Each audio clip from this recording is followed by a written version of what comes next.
Tito Mars sinagot na ang mga katanungan ng netizen. Sa latest video ngayon ni Tito Mars ay hindi ito nag-eating challenge, kundi sinagot nito ang katanungan sa kanya ng mga netizen. Unang tanong na kanyang sinagot ay, bakit mo binabastos ang pagkain ng mga mahihirap?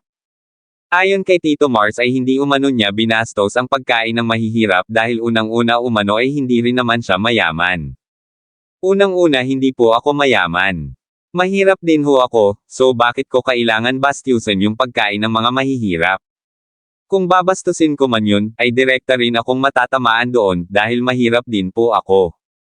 Ayon pa nga dito ay kung babalikan at papanoorin ang kanyang mga videos ay wala siyang mga sinabi na panlalait sa mga pagkain ng mahihirap. Ikalawang katanungan naman ay, mayaman ka ba? Ayon nga kay Tito Mars ay hindi siya mayaman. Ikatlong katanungan naman ay, anong karapatan mong liitin ang pagkain ng mahihirap? Hindi mo ba naiisip ang mga taong sarap na sarap dito? Sagot ni Tito Mars ay hindi niya nilahit ang pagkain ng mahihirap ngunit kung ganun ang pagkakaintindi ng mga netizen ay nirerespeto niya ito. At sa tanong naman na kung iniisip niya ba yung mga sarap na sarap sa mga pagkaing iyon, narito ang kanyang sagot.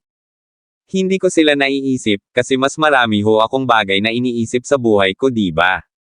Bakit sa akin nyo ho tinatanong yung mga ganyang klaseng bagay? Bakit hindi ho natin itanong yung mga ganyang klaseng bagay sa tunay na mayayaman? Na talagang ginagamit yung kaba ng bayan, kaba ng Pilipinas, kaba ng mga mahihirap na tao para mabuhay ng karang-yarangya.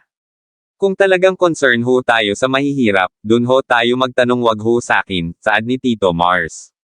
At ang panghuling tanong ay kung kumakain ba siya ng sardines. O ayaw kong sagutin yan.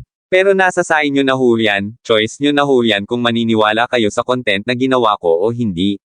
Kasi nga ho gaya nga ng sinabi ko dati, sabihin ko man na oo, sabihin ko man na hindi, choice nyo pa rin yan kung ano ang paniniwalaan ninyo. Yun lang ho, maraming salamat. Sagot niya. So mamaya nga ay balik na naman umano siya sa kanyang content na eating challenge.